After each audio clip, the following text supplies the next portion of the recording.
네, 감사합니다. 우리 젊은 예배에 오신 모든 성도님들, 모든 우리 누리 공동체 모든 분들 환영하고 축복합니다. 우리 옆에 있는 분들과 이렇게 인사 나누실까요? 다 이루기까지 떠나지 않으십니다. 네, 오늘은 다 이루기까지 떠나지 않겠다라는 제목으로 사도행전 23장 11절 말씀 함께 나누겠습니다. 저희 한 구절이니까 같이 한 목소리로 합독하겠습니다. 시작. 그날 밤에 주께서 바울 곁에 서서 이르시되 담대하라, 내가 예루살렘에서 나의 일을 증언한 것 같이 로마에서도 증언하여야 하리라 하시니라. 아멘. 네, 지난주에는 바울이 이제 밀레도에서 에베소 장로님들을 대상으로 전했던 고별 설교를 살펴봤죠. 그래서 그 고별 설교의 핵심 메시지는 사명이었습니다. 최고가 아닌 최선을 다하는 사명자.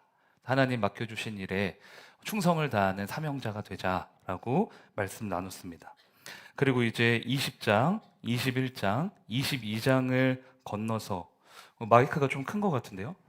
22장을 건너서 오늘 본문이 23장을 살펴보려고 하는데 그렇다고 모든 내용을 다 건너뛰면은 오늘 본문을 이해하시기가 조금 어려우실 것 같아요. 그래서 20장, 21장, 22장의 큰 굵직한 내용들을 한번 훑어보고 그 다음에 오늘 본문 메시지로 들어가도록 하겠습니다. 바울은 이제 밀레도에서 눈물의 설교를 한 후에 배를 탑니다. 배를 타고 고스라는 섬에 들렸다가 로도라는 섬에 가서 바다라라고 하는 항구 도시에 도착을 해요. 그리고 바다라라는 항구에서 지중해를 통과하는 긴 항해를 시작하는데 바울이 1차 전도 여행 때 선교지로 삼았던 구브로 섬 기억나세요? 구브로 섬을 지나쳐서 두로에 도착하게 됩니다. 이게 사도행전 21장 1절에서 3절 말씀이 나오는데요. 말씀을 보면서 확인을 해볼게요. 1절부터 3절. 눈으로 따라와 주세요. 우리가 그들을 작별하고 이제 배를 타고 이제 여기서 밀레도에서 배 타는 겁니다.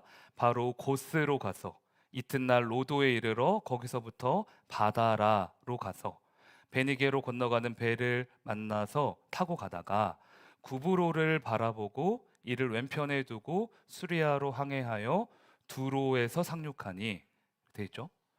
자, 이 말씀을 글자로 보면 이해가 잘 안 됩니다. 그러니까 지도로 확인을 해볼게요. 지도. 자, 왼쪽 상단에 있는 거 밀레도 보이십니까? 보이시면 말씀해 주세요. 보이세요? 네.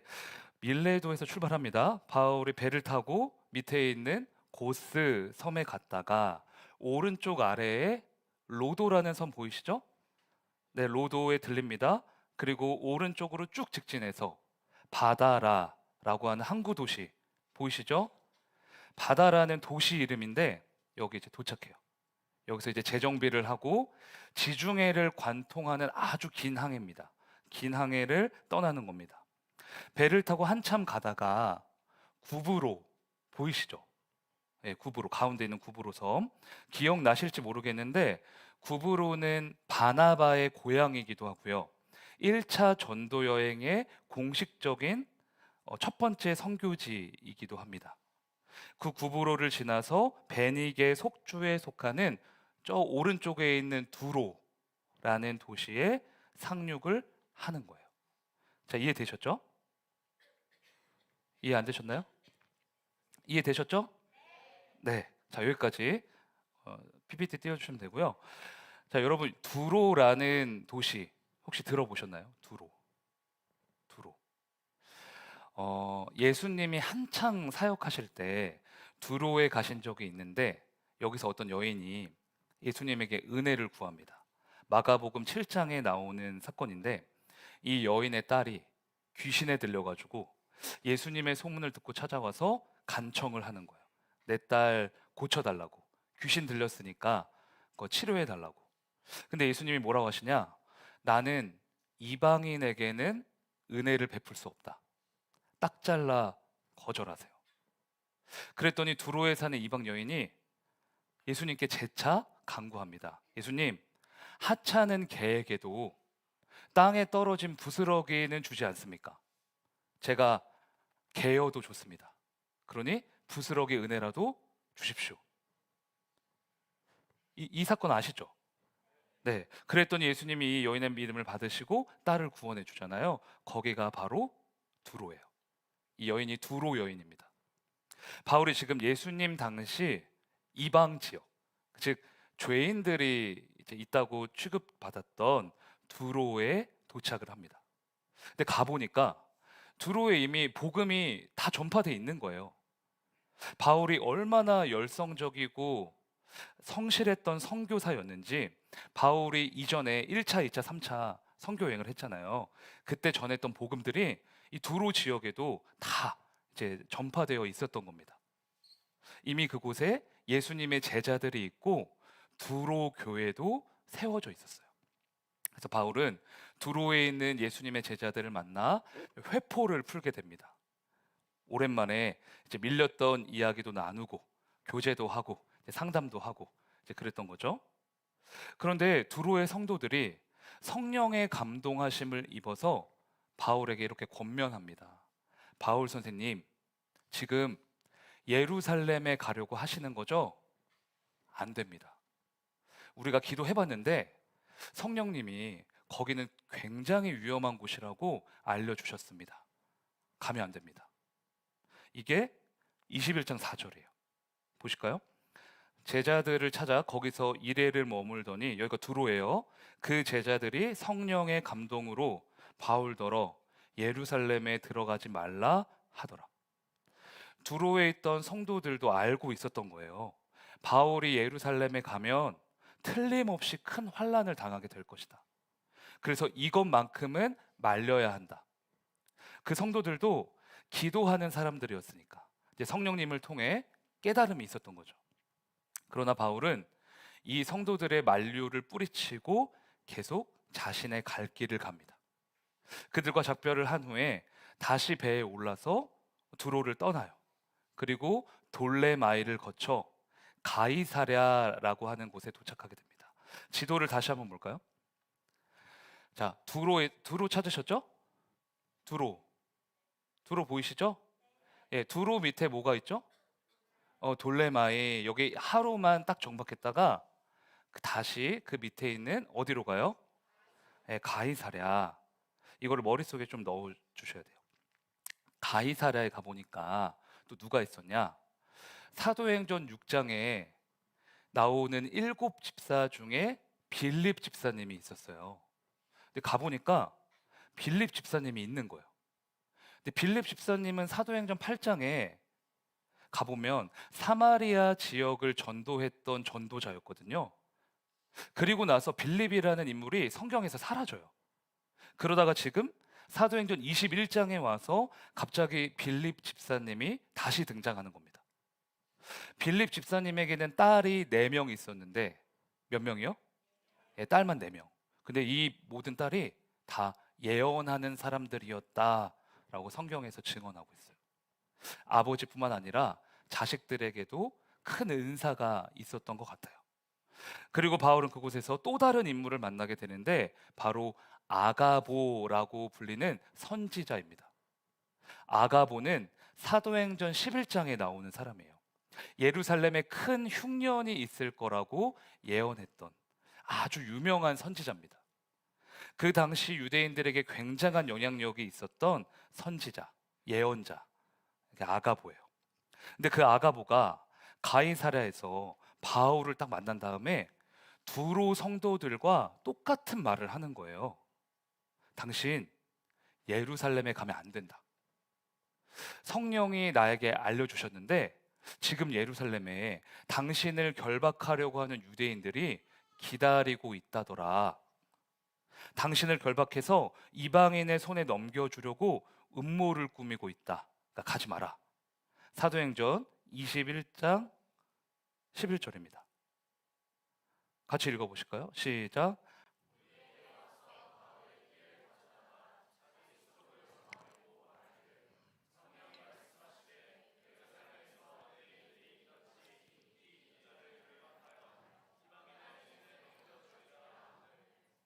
네, 이게 아가보라는 선지자가 바울에게 하는 말입니다.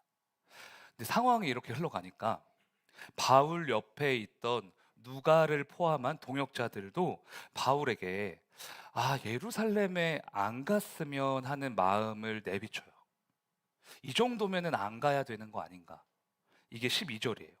제가 읽을게요. 우리가 그 말을 듣고 그곳 사람들과 더불어 바울에게 예루살렘으로 올라가지 말라 권하니. 여러분, 이 정도면 바울이 흔들릴만 하지 않습니까? 두로의 성도들도 만류했죠. 아가보 선지자도 예언을 했죠. 또 성경에 나오지 않지만 빌립 집사의 4명의 딸도 예언하는 사람들이라 했으니까 그들도 바울에게 아마 가지 말라고 했을 겁니다. 거기다 이제 옆에 있는 동역자들까지 선생님, 이건 좀 아닌 것 같습니다. 말리는 거예요. 예루살렘에 가면 바울이 진짜 죽을 수도 있다 생각하고 바짓가랑이를 붙잡는 겁니다. 이제 이렇게 여러 이제 믿음의 사람들이, 동역자들이 이구동성으로 안 가는 것이 하나님의 뜻이다 이렇게 말하는 거죠. 그런데 바울은 못 말려요. 왜? 사명에 취해 있어요. 너무너무 취해 있어서 못 말려요. 그래서 바울이 뭐라고 하냐? 21장 13절 14절입니다. 바울이 대답하되 여러분이 어찌하여 울어 내 마음을 상하게 하느냐? 나는 주 예수의 이름을 위하여 결박 당할 뿐 아니라 예루살렘에서 죽을 것도 각오하였노라 하니 그가 권함을 받지 아니하므로 우리가 주의 뜻대로 이루어지이다 하고 그쳤노라. 바울이 지금 무슨 말을 하고 있는 거냐면 너네 때문에 괴롭다는 거야. 더 이상 내 마음을 상하게 하지 마라. 내 사명을 더럽히지 마라. 거기 가면 죽을 수 있다는 거 알고 가는 거다. 그러니 나를 그냥 내버려둬라. 이 결단을 듣고 바울을 사랑하는 사람들이 바울을 회유하려는 시도를 멈춥니다. 거침없이 바울이 막 나가는 거예요. 그래서 가이사랴에서 짐을 싸서 그토록 갈망하던 예루살렘에 들어가게 됩니다. 바울이 예루살렘에 도착하니까 예루살렘 교회의 수장이었던 누구죠? 세 글자. 예루살렘 교회 수장. 야고보. 야고보와 장로들과 동역자들이 바울을 반갑게 맞이해줘요. 근데 바울을 환영해준 사람들은 교회 안에 있는 사람들 뿐이었고 교회 밖의 분위기는 예수님이 말씀하신 것처럼, 성령이 말씀하신 것처럼 심상치가 않았어요. 폭풍 전야입니다. 예루살렘에 있는 유대인들이 바울이 예루살렘에 들어왔다 이 소식을 듣고 야, 바울 잡자, 바울 죽이자, 딱 그 음모를 꾸미고 있는 거예요. 유대인들이 왜 그렇게 바울을 싫어했는가? 바울이 율법의 파괴자라는 그런 왜곡된 소문을 들었기 때문입니다. 유대인들에게는 율법이 곧 생명, 율법이 곧 구원이거든요. 근데 바울이 율법을 완전히 파괴하고 오직 예수를 믿어야 한다, 이렇게 복음을 증거한다는 소문이 유대인들의 귀에 들린 거예요. 그런데 이거는 왜곡된 소문이었어요. 바울은 율법 폐기론을 주장하지 않았습니다. 오히려 바울은 유대인들을 존중했죠. 그래서 바울의 복음을 전할 때 원칙이 가장 먼저 유대인들의 회당을 들어가는 거였어요. 그게 바울의 원칙. 단지 이방인들이 예수님을 믿으려고 하는데 율법과 할례 때문에 못 믿게 되면 그건 안 된다, 이렇게 주장했죠. 그리고 바울의 이런 주장이 사도행전 15장에 나오는 예루살렘 공의회에서 공식적으로 인정을 받았잖아요. 기억나세요? 사도행전 15장. 율법과 할례를 지켜서 구원받는 게 아니라 오직 예수님을 믿음으로 구원을 받는다. 근데 사실 바울이 그러면 이제 공격받을 건덕지가 없는 거거든요. 근데 바울이 1차, 2차, 3차 전도 여행을 하면서 전 세계를 누비는 동안 예루살렘 내부에서 바울에 대한 거짓된 또 왜곡된 소문이 엄청나게 퍼져 있었던 거예요. 바울이 유대교를 말살하려고 한다. 율법을 폐기시키려고 한다. 그러므로 바울은 우리의 주적이다.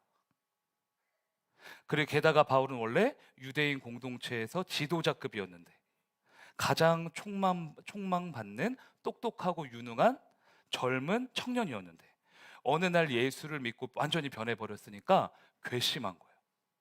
한마디로 미운 털이 박힌 거죠. 이런 상황에서 바울에 대한 이상한 오해까지 겹쳐집니다. 바울이 유대인만 들어갈 수 있는 거룩한 성소에 이방인을 데리고 들어갔다라는 소문이 도는 거예요. 근데 바울은 그런 적이 없거든요. 그냥 이방인 동역자와 길거리에 그냥 같이 있었을 뿐이에요. 근데 지금 바울이 유대인들한테 찍힌 상태잖아요. 그러니까 그렇게 덮어 씌웁니다. 이방인과 함께 거룩한 예루살렘 성전을 더럽혔기에 바울을 잡아야 한다라고 폭동이 일어나게 되는 거예요. 자, 이게 21장 28절 29절이에요. 눈으로 따라오세요. 외치되 이스라엘 사람들아 도우라. 이 사람은 각 처에서 우리 백성과 율법과 이곳을 비방하여 모든 사람을 가르치는 그 자인데, 또 헬라인이 이방인이죠.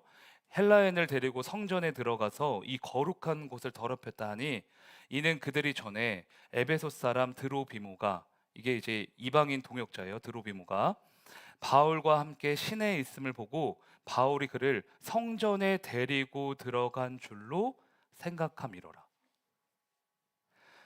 이 상황도 우리가 예루살렘 성전 모형도를 한번 봐야 이해가 좀 되실 것 같아요. 같이 한번 보실까요? 이게 예루살렘 성전 모형도입니다. 가장 아래쪽에 가장 아래쪽에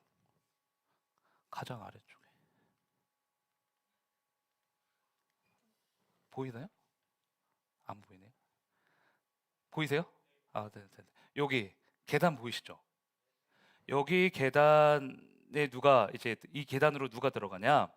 여기는 이제 제사 드리는 사람이 들어가는데요. 제사 드리는 사람. 여기 문이 있는데 이 문으로 들어가게 됩니다. 그리고 가장 왼쪽 여기 다리처럼 생긴 거 보이세요? 예. 여기를 지나서 요 문으로 들어가서 여기가 이제 성소랑 지성소인데 여기로 이렇게 들어가는 사람은 누구냐? 제사장들. 여기는 제사장만 들어갈 수 있어요. 아무나 못 지나갑니다. 그리고 오른쪽에 여기 빨간 색깔 동그라미 이 문 보이세요? 보이세요? 네, 보이시죠? 여기가 예수님이 나귀를 타고 예루살렘 성전에 입성하셨던 그 동문입니다. 예루살렘 동문. 그리고 옆에 이 큰 동그라미 이게 뭐냐면 니카노르 문이라고 해서 저 문을 통과하면 여기에 이거 여기 성소와 지성소가 있는 거예요. 거기는 이스라엘의 뜰, 여기 이쪽 이스라엘의 뜰이라고 불리는데 유대인 남자와 제사장만 들어갈 수 있습니다. 여자 유대인들은 어디까지 들어갈 수 있냐? 여기 여인의 뜰 보이세요?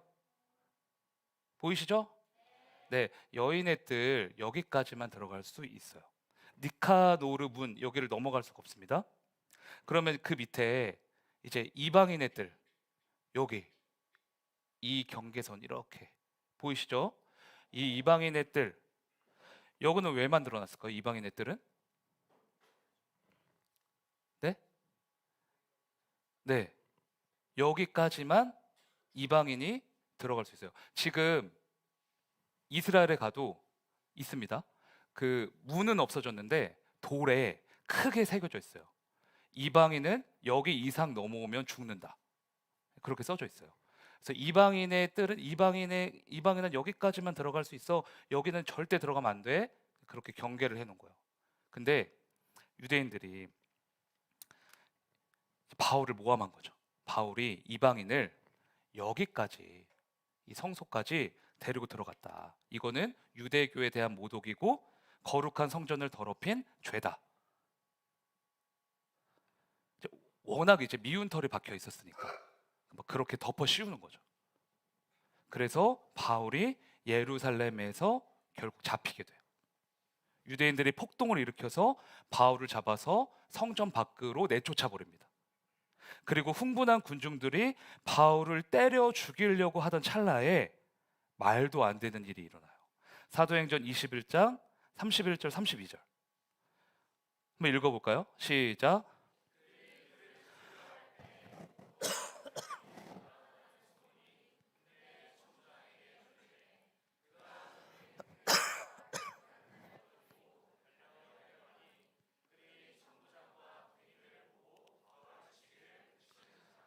맨 백부장도 아니고 로마 군대의 천부장이 자기 병사들을 데리고 급하게 달려옵니다. 바울의 몸이 군중들에게 찢겨질 것 같은 급박한 상황을 보고 바울을 그 상황에서 빼주는 거예요. 여러분, 로마의 백부장은요, 굉장히 높은 고위급 장교입니다. 용맹스러운 로마 병사 100명을 다스릴 수 있는 지휘관이에요. 우리로 따지면 중대장 혹은 대대장. 근데 지금 바울에게 달려온 장교는 백부장도 아니고 뭐였죠? 천부장, 천부장이면 1000명 다스리는 거예요. 우리로 따지면 여단장, 연대장 정도 고위급 장교입니다. 근데 그 높은 사람이 자기 병사들을 이끌고 바울을 철통같이 보호해 주는 거예요. 근데 여러분 궁금하지 않으세요? 로마 군대가 왜 이렇게 빨리 올 수 있었나? 폭동이 일어났는데 어떻게 이렇게 빨리 올 수 있었나? 궁금하다고 해주세요. 궁금하죠? 제루살렘 성전 모형들을 다시 한번 봅시다. 그러면 궁금하시니까 맨 위에 여기 뭐 보이세요? 여기 뭐가 있죠? 안토니아 요새. 여기가 뭐 하는 데냐? 로마 군인들이 주둔하는 곳이에요. 예루살렘에 하도 이상한 일이 많이 일어나니까 이 유대인들이 말을 진짜 안 들었거든요. 폭동 일으키고 반란 일으키고 이러니까 로마 군인들이 아예 여기서 상주를 했어요. 폭동 일으키면 진압하려고. 천의 요새를 만들어서 로마 군대가 있었던 거예요. 그래서 바울을 죽이려고 하는 폭동이 일어났을 때 순식간에 달려올 수 있었던 거죠. 로마 천부장은 바울을 데리고 폭동을 진압하고 바울을 데리고 어디로 가냐?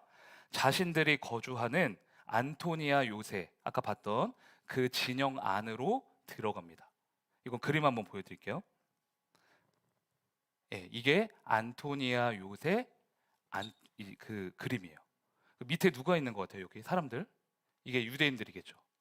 유대인들이 이렇게 보고 있고 병사들을 지키고 있고 로마 병사들 바울을 여기 안으로 데리고 들어간 거예요. 들어올 수 없게.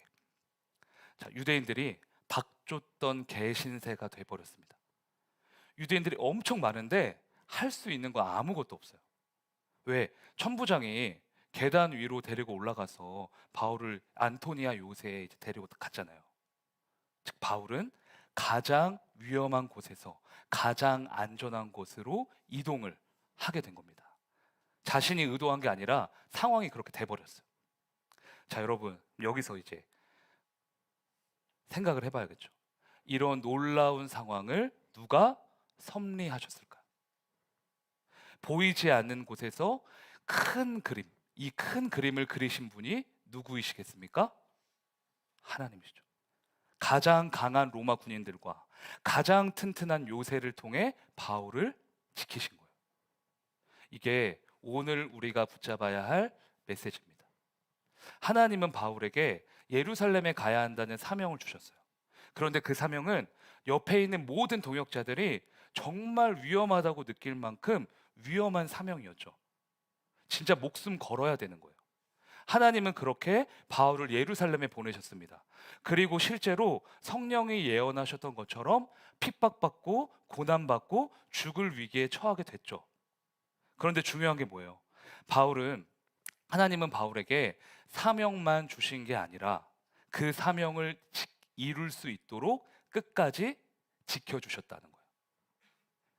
하나님 자신이 바울의 방패, 바울의 힘, 바울의 피난처, 바울의 요새가 되어주신 겁니다.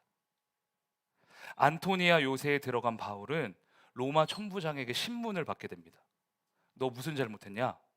이게 도대체 무슨 일이냐?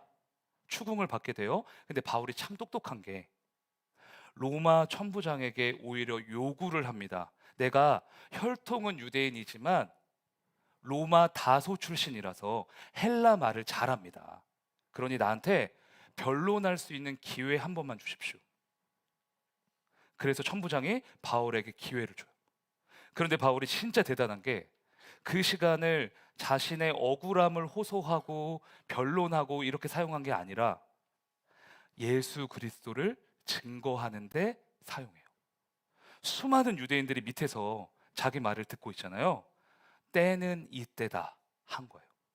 자기가 예수님을 어떻게 만났는지부터 시작해서 예수님이 누구신지, 예수님이 십자가에서 죽으시고 3일 만에 부활하셨다라는 복음을 담대하게 증거합니다.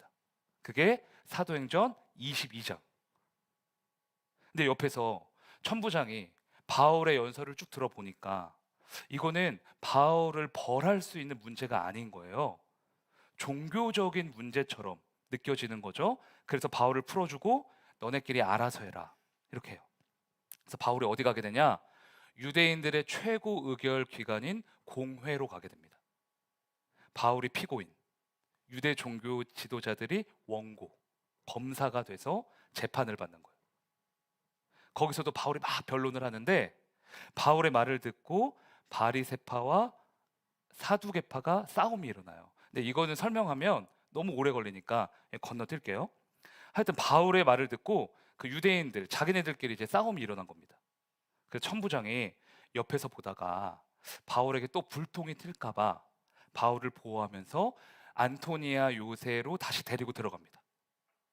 이렇게 정신없이 하루가 지나갔는데 그날 밤에 하나님이 바울을 찾아와서 하신 말씀, 그게 오늘 본문입니다. 읽어볼까요? 오늘 본문 23장 11절 읽어보겠습니다. 시작.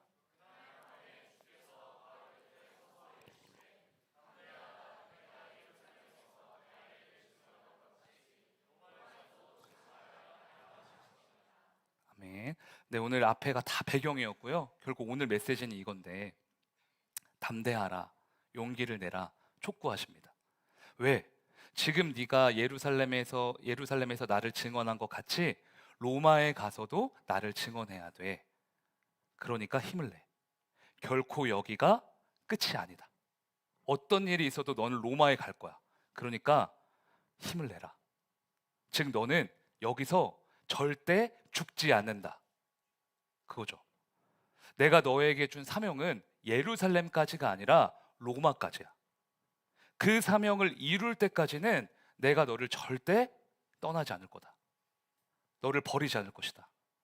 내가 너에게 준 사명을 이룰 때까지 나의 모든 것을 걸고 너를 지킬 것이며 너와 항상 함께 할 것이다. 말씀하시는 거예요. 여러분에게 하나님 어떤 분이세요? 무섭고 두려운 분이십니까? 아니면 봉사와 헌신을 강요하는 분이십니까? 내가 감당할 수 없는 사명을 자꾸 지워주시는 분이십니까? 때로는 그렇게 느껴져요. 그렇죠? 하나님이 주신 사명이 너무 버거운 거예요. 내가 가진 능력치보다 너무 커요. 그리고 맡겨주신 사명을 잘 해내고 싶지만 왜 그리 장애물이 많은지, 사람한테 시험이 들고요, 우상에 빠지기도 하고, 마귀가 유혹하면 말씀보다 그 말이 더 맞는 것 같아요. 그래서 우리가 포기하고 싶을 때가 있어요. 거룩한 사명이라는 걸 머리로는 아는데 너무 힘들기 때문에. 여러분, 그래서 그럴 때마다 기억하셔야 됩니다. 오늘 주신 이 말씀 붙드셔야 돼요. 하나님은 사명만 주시는 분이 아닙니다. 그 사명을 이룰 때까지 우리와 함께 하시는 분이십니다. 여러분 믿으십니까? 안 믿으시는 것 같아요. 믿으십니까? 우리를 어디론가 보내셨으면 그 사명을 이룰 때까지 지키시고 보호하시고 함께 하시는 분이 하나님이신 줄로 믿습니다. 기억하셔야 돼요. 우리가 사명만 크게 보고 그 사명을 이룰 때까지 함께 하시는 하나님을 작게 보면 힘든 거예요. 그래서 사명을 크게 보지만 그 사명을 이루시는 하나님은 더 크게 보셔야 돼요. 그래야 안 힘들어요. 그래야 웃으면서 기뻐하면서 감사하면서 하나님이 주신 사명을 감당하는 그런 믿음의 사람이 되는 겁니다. 하나님은 저한테 목사라는 감당할 수 없는 사명을 주셨어요. 솔직히 하나님을 떼놓고 목사라는 직분만 보면 감당하기가 참 그래요. 어려워요. 부담됩니다. 도망가고 싶을 때가 한두 번이 아니죠. 그래서 저는 당당하게 하나님께 요구하면서 기도합니다. 하나님, 감당할 수 없는 사명 주셨으니까 이 사명을 넉넉히 해낼 수 있는 더 큰 은혜를 주십시오. 안 그럼 저 못합니다. 여러분, 사명을 크게 보고 계십니까? 아니면 그 사명을 이룰 때까지 우리를 떠나지 아니하시는 하나님을 크게 보고 계십니까? 예수님이 하늘로 승천하시기 전에 우리 모두에게 지상 대명령을 주셨죠? 다 아실 거예요. 모든 민족을 제자로 삼아 세례를 베풀고 내가 너희에게 분부한 모든 것을 가르쳐 지키게 하라. 이 말씀만 보면 되게 부담스러운 사명이에요. 모든 민족은커녕 우리는 내 옆에 있는 가족도 이웃도 사랑하지 못하는데, 그렇죠? 근데 그 뒤에 이어지는 말씀을 보면 완전히 납득이 됩니다. 마태복음 28장 19절 20절 오늘 마지막 말씀인데 한번 읽어봅시다. 시작.